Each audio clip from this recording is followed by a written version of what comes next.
Hi everybody and welcome to a new episode of Ask Tatyana. I don't get tired to say thank you so much to all my patrons because you make this video possible. And you make possible that so many people all over the world, doesn't matter from which countries, that they can see and learn and get some tips and get better and improve their guitar skills. So thank you so much for your huge support.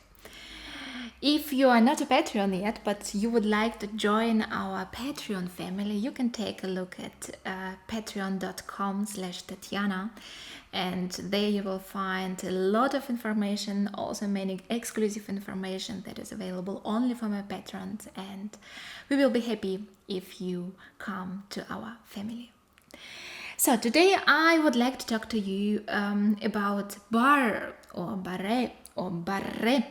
In each language it sounds different, but there are some basic, there are similar, doesn't matter from which country you are. This technique is one of the most basic techniques in guitar playing, and it's very, very necessary to be able to do it well and to do it good. If we talk about bar, sometimes we need to have a big one, sometimes we need to have a middle one, sometimes it's just the small one where you just hold only few strings. But the principles of this technique stay the same. To be able to understand the idea of this technique a little bit better, I think it's very good if you take a look at a very usual capotaster. It's the thing that we put on the strings if you want to make the sound of the guitar higher, the tuning of the guitar higher. So when we play bar, what we should do is actually the same what capo does. And our first finger here in the left hand should be as straight as capo is. So look very carefully at this thing, try to remember very well how it looks, how straight it is, and then we try to repeat the same with our first finger in the left hand. As I said, it's really very important that the finger, doesn't matter which kind of barre we play, that all of your three joints, first, second, and third, that all of them stays absolutely straight. No? I think it will not be such a great success if you will try to play bar in this way. It looks quite funny, but it will not work very well. So as soon as you need to play bar, please stretch, absolutely stretch your first finger. I just showed to you how it works when you need to play the big bar, the full bar. And in this case, as I said, first point, the finger should be absolutely straight. Second point, you need to put your first finger as close to the next fret as possible. Why? As closer you are to the fret, as less power, as less force you will need to get a better quality. And as more far away you are, as more difficult it will be. So first, make the finger straight, and secondly, put it as close as possible on the fret. After that, we need to press. There are different kinds of pressure or how you can press. You can do it only with your finger, with your hand. Another good possibility, if you try to imagine that your arm, this part of the arm, if it is pulled down, so you imagine that you have here a big heavy weight on your arm and it pulls you down. Because of this imagination, you will get more power and you will be able to hold the bar much better. If you play bar, you need to be very flexible. What I think is very important, first of all, when you see bar chord, take a look which notes do you really play as a bar chord and which notes you play with other fingers or which strings you even don't need. It can save you a lot of power and it make your endurance be longer, and Even it can help to make the quality of the chord much better. So for example, when you have a chord that you need to play with the bar, but in reality you play only the high E and the deep E string, no? And all the strings in the middle you don't play, for example. Then, of course, if you are a big and very strong guy and you have enough power, you can press with the whole finger and probably it will work well. But there is more clever way. You can take a look which strings you need and where exactly they are, at which point of your finger they are. For example, in my case, it's just the first joint here, the top of my first finger, and the end of my first finger. No? One joint and another one. And this middle part of the finger I don't really need because I don't play the anything. So, if I know it exactly, I can press here and I can press there. I still hold bar, but I save a lot of power and my endurance will be longer. And it sounds.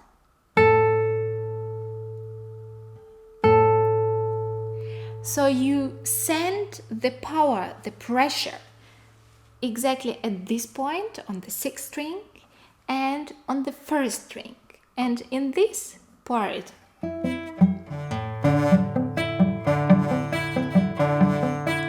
there is almost no pressure or very, very less pressure. It's really very helpful when you have many chords or if your chord is very, very difficult and you notice that in general you need a lot of power there.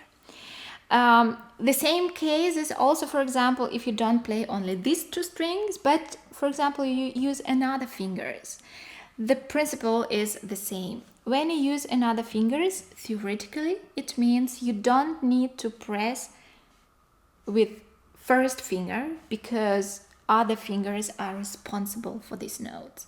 So in this case, if we have second, fourth and third finger, they make their job by pressing the strings, and it means that in this area where other fingers are, we don't need to press so much because it will not bring nothing. No, really, it will not help. Absolutely. It just will waste your power. So I recommend you to be really very attentive when you play the piece. Check how your bar chord looks like and where you really need pressure and where you don't need pressure. It's really very helpful. One more trick. If, for example, you need the full bar chord and you need to have a lot of power, but somehow it doesn't work, what you can also do to get it a little bit better, sometimes it's very helpful if you put your first finger not in this way, but if you turn it a little bit on the side, on the left side. Especially it's very helpful for this part of the finger, for the left part of the finger. There we have a bone, and then when you turn the finger you press much more with the bone, and it can give you an extra power kick at this moment. So try also when you have a big chord, and for example if it doesn't sound well, if you cannot get enough power here, you can just turn it a little bit, and then it will be enough to be able to press very well. One more tip. Sometimes it's a big problem to get the third G string sound very well. And very often it even doesn't matter how hard you press, it just doesn't sound. What could be the reason? Take a look. We have in our finger, we have 3 bones. First, second and third. And this particular place, this joint between first and second bone is very important but very problematic. Very often, not by everybody, but the most of the people, when we put our first finger on the strings, this joint is exactly the place where the third string, the G string, comes in. And as soon as the string is exactly here in this hole, in the point where you bend your finger, this could be a problem. And it doesn't really help to press much stronger. Very often, the solution is very easy. You need to try to put your first finger in that way that the G string doesn't go exactly in this joint, in the point where you bend the finger, but probably 2 millimeters higher or some millimeters lower. Very often it's absolutely enough to solve this problem. So just check how your finger stays on the string. Take care exactly where are the points of these joints, the places where you bend the finger, and take care that no string goes exactly at this part. Usually it works. Of course, all fingers are different, but usually you can figure out what is the best position for that. And then you can keep the same pressure. You don't need even to do more or to press more. It's enough to get your normal basic pressure, and all the strings will sound already much better. So let's take a look now how you can practice this technique. I would recommend to start you with the exercise that helps to understand and to feel the finger better, and to practice this being flexible by pressing with the first finger. So how does it work? You put your first finger as a bar, for example, on the 5th fret. It doesn't matter where you start. You put it just normally and you don't press first at all. Take a look that your finger is absolutely straight, it's stretched, it's not like this or not like that. No, it's like cup or like cup duster. And the next moment you start to play in the right hand, you are going from the deep E string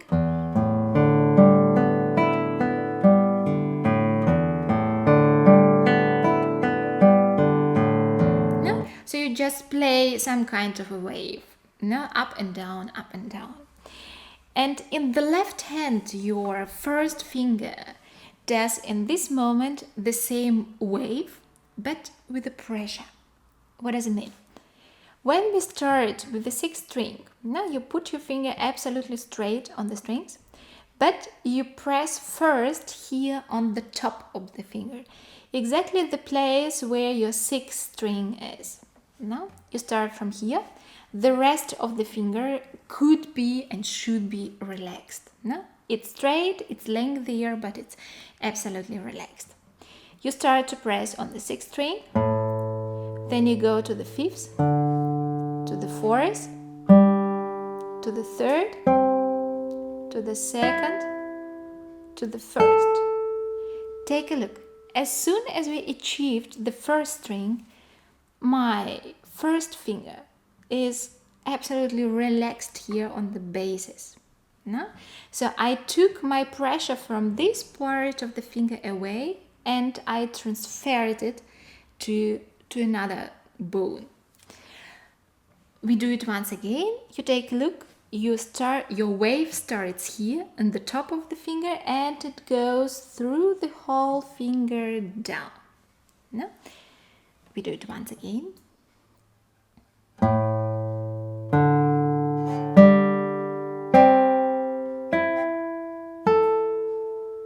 And then we go back.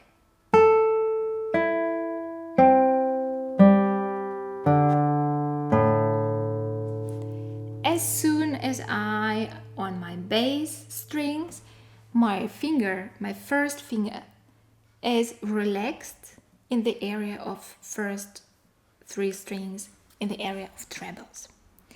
You do the exercise several times, first very, very slowly to be able really to control your tension and to be able to control your pressure and this wave pressure very well. As soon as it works, you can speed up and you can get faster.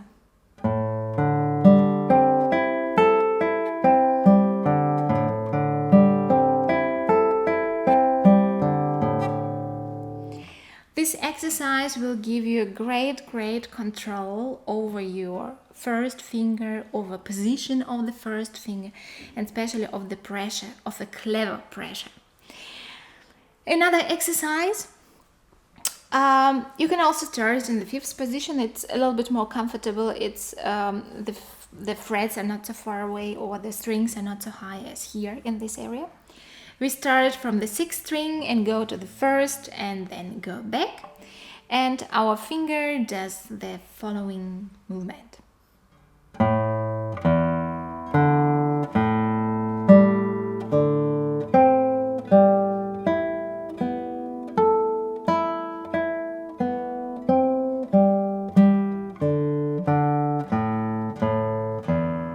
So we keep the finger absolutely flat and straight, and we remove it from one string to another one. 6, 5, 4, 3, 2, and so forth. I'll do it once again.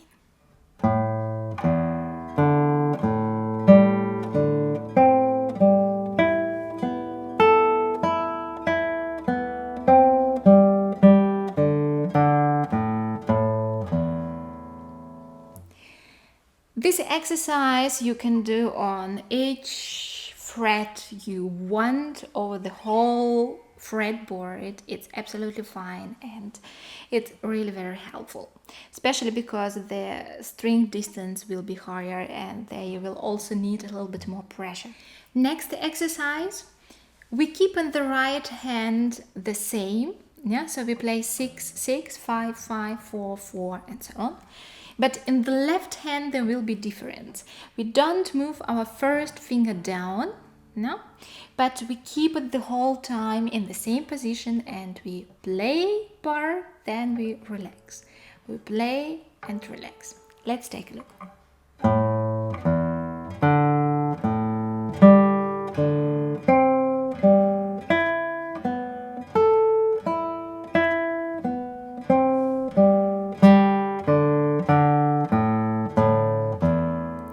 Then you can move and do the same from the 6th fret.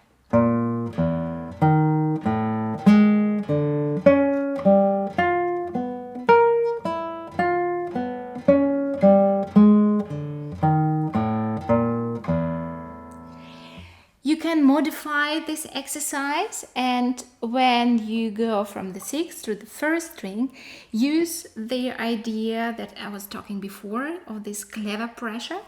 So you can modify and do it when you press, when you play the 6th string, you press here. When you play the middle strings, you press more here, and when you play the trebles, you press more here. I will show you.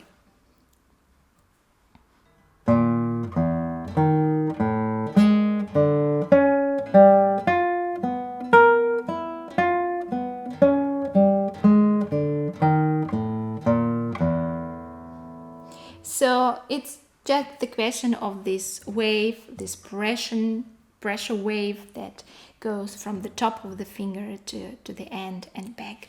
When we talk about Barre as a technique, you need to know that this technique depends a lot from strength and endurance. So how much power you have in your muscles and how long you are able to use this power, to use this tension. And you know it probably from fitness or from any other exercises that you do with your body, that if the question is about strength of the muscle or endurance of the muscles, you cannot achieve a real goals after 1 or 2 days. It's very often the question of weeks, months, and even years. So you need to keep in mind that to be able to play this technique very well and to be able to do it good, you need to have a big patience, and you need to keep on practicing very regularly just to make your muscles get stronger and to get much higher endurance, to be able to play it longer. It needs time. Take this time, do it, and at this point, work on bar and when you work on these exercises, be careful. You need to listen very well to your muscles and to your hand. As soon as you notice that there is any kind of pain somewhere, here or there or wherever, you need to be careful. Better to stop, to make a pause. Don't just hold through and think, okay, the pain will disappear somehow from itself. It could be dangerous. So as soon as you notice, I have a pain, a strange pain, especially very sharp pain, stop and try to think what you did wrong. Because usually if you do everything right, there shouldn't be any problems. There is another kind of pain that you could have when muscles get tired, especially in the beginning. When you will do it, very often you will feel probably in your thumb or here in the hand that your muscles are very, very, very, very tired. Also, take a break. You can make a small massage of the fingers. You can stretch it very well. No, just relax it, take your time, and the next day you can continue it. No, so be very, very attentive with your hands, with your muscles, and try not to damage anything. I wish you good luck and really a lot of patience by this technique. And I'm looking forward to see you in the next episode of Ask Tatyana. Bye bye.